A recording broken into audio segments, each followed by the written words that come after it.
જામનગરમાં નરાધમે વટાવી હેવાનિયતની તમામ હદ। હવસ ભૂખ્યા નરાધમે ગાય માતાને પણ ન છોડી। રાંદલનગરમાં સ્કૂલ નજીક ગાય માતા સાથે દુષ્કર્મ કરવામાં આવ્યું। આધેડે ગાય માતા સાથે દુષ્કર્મ આચર્યું। ગાય માતા પર દુષ્કર્મની ઘટનાના સીસીટીવી સામે આવ્યા છે। छोटी काशी गणाता जामनगરમાં શર્મસાર કરતી આ ઘટના સામે આવી।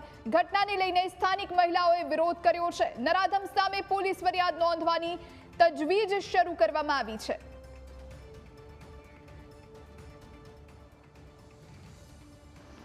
આજે ખૂબ જણાવતા બહુ દુઃખ થાય છે કે અમારા છોટા કાશી એવું અમારું જામનગર આજે આ બીજી વાર બનાવ બની ગયો છે ગૌ માતા માટે, અને જેમની ગાય છે એ અહીં હાજર છે।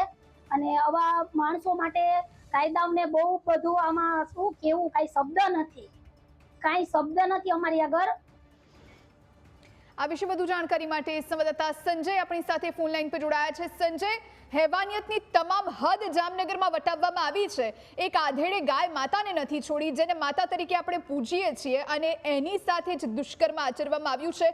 પોલીસ ફરિયાદ નોંધાઈ છે ખરા? શું જાણકારી આ મુદ્દે? જી, ચોક્કસથી જણાવી દઉં કે જે ધર્મનગરી છે, ધાર્મિક નગરી જામનગર કહેવાય છે, પરંતુ જે આ ઘટના છે તે લાંછનરૂપ ઘટના છે તે સામે આવી છે। રાંદલનગર પાસે જે સ્કૂલ છે તેની બાજુમાં આજે આ ઘટના બની છે। સમગ્ર ઘટનાના સીસીટીવી વાયરલ થયા છે, તો બીજી બાજુ આસપાસ રહેતી મહિલાઓ પણ રોષે ભરાઈ છે, અને જે મહિલાઓ જે છે તેમને જણાવ્યું કે અમે જે આ મામલે જે પોલીસ ફરિયાદ પણ ટૂંક સમયમાં દાખલ કરીશું। અત્યારે જે ઘટના છે તે ખૂબ જ શર્મસાર કહી શકાય। જી, આ કયા દિવસની ઘટના છે? આ સીસીટીવી કયા વિસ્તારના છે? એને લઈને કોઈ જાણકારી? આધેડ છે કોણ, એને લઈને કોઈ જાણકારી?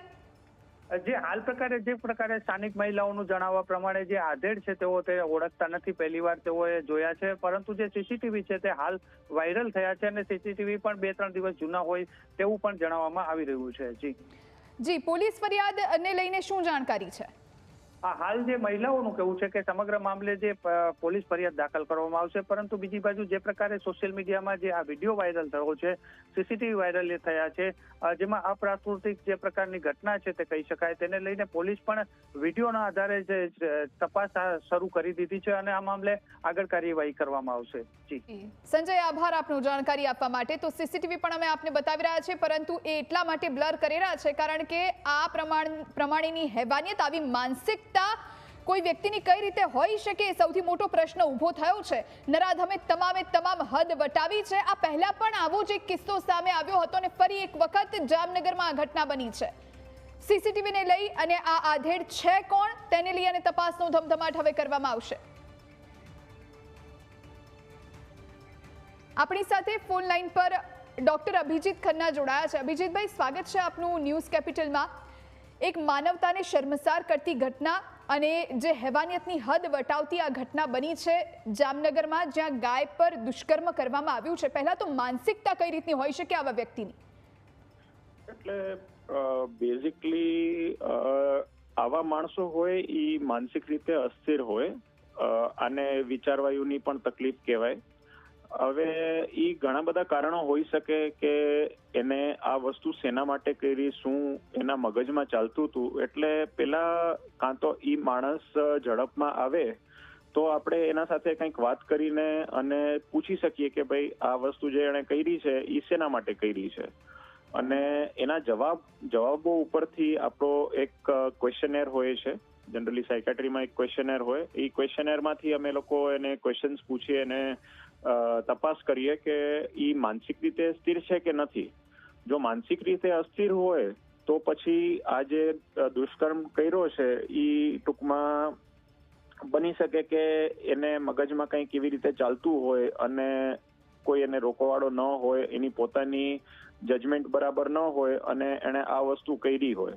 બીજું એ પણ હોઈ શકે કે કોઈ એને ટૂંકમાં પદાર્થ લઈ લીધો હોય કે કોઈ વ્યસન કરતો હોય, તો એના નશામાં પણ આ દુષ્કર્મ કરવામાં આવતું હોય છે।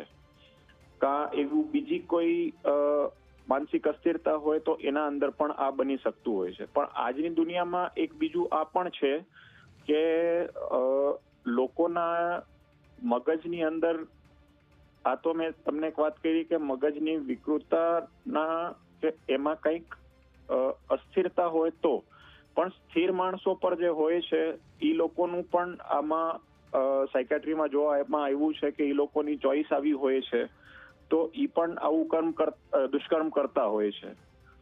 ડોક્ટર, બિલકુલ જે પ્રમાણે સોશિયલ મીડિયા પર પણ અમુક વાર એવી બધી પ્રવૃત્તિઓ જોવામાં આવતી હોય છે, એવા બધા વિડીયોઝ જોવામાં આવતા હોય છે, એની પણ અસર મગજ પર પડતી હોય? ડેફિનેટલી એ જ મેં તમને કીધું કે ઇવન નોર્મલ માણસો પણ આજે આ સોશિયલ મીડિયા ઉપર ફોન જોતા હોય કે આ રીતના વિડીયોઝ ફેલાતા હોય, તો એ જોઈને પણ ટૂંકમાં પ્રભાવિત થતા હોય છે ને આ વસ્તુ કરતા હોય છે, અને જે સાધારણ નથી. બહુ કન્સર્નિંગ વાત છે આજની દુનિયા માટે, કારણ કે અને આમાં બાળકોને પણ હવે સોશિયલ મીડિયાનું એક્સપોઝર આવી ગયું છે. એ લોકોને ખબર જ નથી પડતી કે કન્ટેન્ટમાં શું છે શું નહીં, સાચું ખોટું શું છે, અને એ કદાચ એક્સપેરિમેન્ટ કરવા જતા હોય કે આવું કરવા જતા હોય તો એ પણ એક ખરાબ વસ્તુ છે. જી, આભાર ડોક્ટર મારી સાથે વાતચીત કરવા માટે. તો જામનગરમાં આ હેવાનિયતની હદ વટાવતો કિસ્સો સામે આવ્યો છે. આધેડે ગાય માતા સાથે દુષ્કર્મ આચર્યું ને આ સમગ્ર ઘટના સીસીટીવીમાં કેદ થઈ છે.